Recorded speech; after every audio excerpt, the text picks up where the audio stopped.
get your head around. I am looking at an aerial shot, James, of Kenilworth Road. This is the home ground of Luton Town. House is right up to the stadium. That's right. That's right. You kick the ball, you miss the goal, and you end up in someone's dining room. It holds about 10,000 people. Okay. They're back. They are back in the EPL. As recently as 2014, the Hatters, as they were known, were in the National League, the 5th tier of English football. They've gone from the 5th tier back to the top tier over the weekend, winning on penalties against Coventry. I think we need to hop on the bus or the rickshaw. The rickshaw. We have Kevin Harper from the Luton Town Supporters Trust online now. I don't know whether he's had any sleep since this happened. He may not sleep again this week, but he's been good enough to spare some time with us on the phone. Kevin, welcome to the program. Gents, thanks for having me on. How are you? We're very well. Can you believe that this has happened now? In the overview, and just quoting that number there, 2014, you're playing 5th tier. How does all the supporters group feel about what has happened? Can you believe it? Do you know what? It's absolutely crazy. No, we can't believe it. I don't think we're going to believe it until that first day in the Premier League where we're actually playing someone, whoever it may be, that we're playing in that first game. I mean, the journey in the last 9 years has been absolutely incredible. I think to understand the journey in full, you have to know the story in full. And we were only sent to the 5th tier because we had a crazy points deduction for financial problems that no one probably needs to know about right now. But we were forced down to that stage, and it took such a rebuild. And now steadily in our small and compact stadium, as you've just mentioned, we've made it all the way back. And it's an incredible feeling. Kevin, can you explain to us the financial advantages or implications of being promoted to the Premier League, and what would Luton Town's plans be with these new funds? Yeah, I mean, depending on where you look, it's anything between 150 million to 200 million pounds. That's money that Luton have never had. I mean, if you put it into context, they're the most Luton have spent on a player in their history, and we've been alive for over 130 years. £2 million. You know, you wouldn't even get Jack Grealish's toe for £2 million. That's our highest ever that we've ever paid. So, you know, we've come into, it's like winning the lottery. Really, it's absolutely incredible. Some of the money has to go on rebuilding our new stadium to be up to Premier League standards. We've got to do a bit of work there so that, you know, as Vossy just said, we're not shooting balls into people's back gardens and things like that. But we're actually looking to build a new ground as well, so the money will go towards that. And obviously, we need a few players, you know. But apart from that, it'll be spent wisely. That's the key to all of our success. We've spent so wisely, and that won't change. Now, Kevin, am I right in saying there's only one player who has lived the journey, and that's Pelly Ruddock Mapanzu? Is that how you say the name? He was 19 years of age, making his debut back in 2013. So he has been there for each and every season of up, and now into the EPL?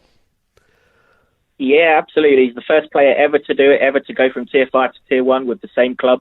He's been an absolute legend at our football club. He is a legend of a guy. He is literally the craziest character you'll ever know. I've never seen him on a negative day. I think the bloke, if you cut him open, he's got positive written right through him. Everything he does is positive. Whether he was at the start of the journey where the road back looked absolutely long, or now at the end of the journey where he's rightly getting all the storylines and all the highlights. He's a great fella, and most importantly, he's a great player as well. And he's well worthy of coming on the journey with us. Kevin, the coffers are full, £200 million to spend. What players? Who's on the list? Who would you like to see come to Luton Town? Harry Kane. Well, I mean, they did say that some fella called Lionel Messi's out of contract, so you need the full 200 for him. He could come along and do a job for us. He'd obviously have to make his way into our team because we've got a strong forward line, lads. So might have to sit on the bench first and foremost, while Carlton Morris as a rest. But no, I mean, in all seriousness, literally just anyone who can improve the side. But you've got to have a special thing about you because our club's special. You got to work hard, you know. And obviously next season we're going to be the underdogs, massive underdogs. We're used to being that, but we're even more underdogs next season. So you've got to be prepared to dig in, fight hard, and anyone who's got that trait, you're welcome at our club. And just for those listening right now, exactly where Luton is, I mean, it can be. I have driven through Luton. I can't say that I've stopped, but it's a little grim. Do you take that with respect if I say it's a little grim, the town itself, Luton? Well, you're certainly not alone in saying it. I mean, I think personally, coming from Luton, I think Luton's a fantastic place. What it is it's diverse, it's multicultural, it's hard-working. Probably best known for the airport, Luton Airport. You know, that's what kind of puts it on the map. But hey, now that we're in the Premier League, we've got a year, the world's media coming along that we can show the great parts of Luton, and we can put Luton on the map for the good reasons, and that it's not all about the airport. It could be about the football club and a really thriving community that's just ready to burst out into the limelight. So hopefully this time next year you'll have a slightly different feel of about the town. All right, so now there's room on the bandwagon. We've already got listeners here. Roosterman's come in. Luton is now my second team. So there's people going to hop on the bandwagon. James and I will hop on the Luton bus. Just so you are the Hatters and Luton Town's colours. What the colours of Luton Town, just so we know? So orange shirts, that's very distinctive. I think we're going to be the only ones in the Premier League wearing orange home shirts. So that'll help you guys out. Orange shirts, blue shorts, orange socks. So, they're our colours. That's it. I'm a Luton fan. I think I was a Bournemouth fan there for a little while, but anyway, bugger Bournemouth. I'm on the Luton bus. James, signing you up? Luton bus? I'm on just for the orange, Vossy. The high vis. Haven't seen another orange team, so I'm on board. Nice. Right, Kevin, continue to enjoy, mate. I guess you are already ticking off the calendar, the dates ready for the start of the EPL next year. It's an incredible story in the world of sport. I really am, yeah. More than welcome on the bus, lads. Let's enjoy the year together. As many people who want to enjoy the great side of Luton Town as possible. It's a fantastic story. It's a fantastic football club, and you're more than welcome.